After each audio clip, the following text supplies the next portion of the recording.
GU713. This sucker's got 20 fronts, big rears, and I think they're 44s on the back end. They're empty, and it's got a decent ride. It's not busting your kidneys by any means.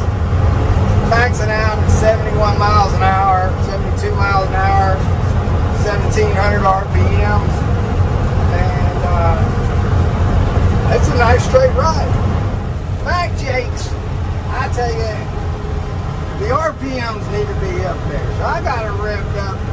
I'm in 9th hole and 21 RPMs at 62 miles an hour.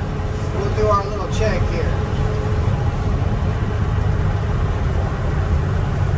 Woo! It's not bad. It's not bad. That brought us down from 62 to 50 in 4 seconds.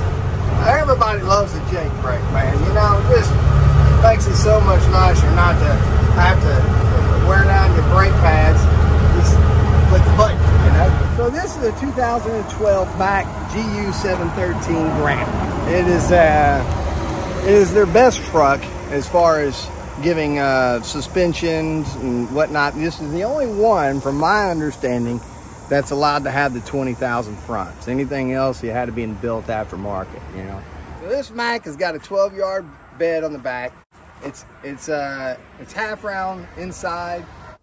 The rears are on a CAMEL back, so you can see the way the leaf is, and the pivoting on this goes to where center axle is able to go like completely, I dare say, almost vertical.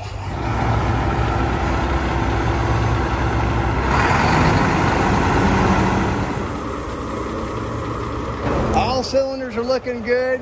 No leaks that I can see. I mean, that's a nice shaped cylinder.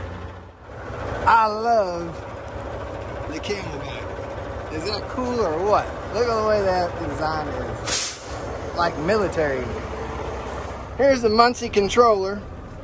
PTO in and out, raise and lower, and then a little back here for your back gate. So, easy, easy. Come on down.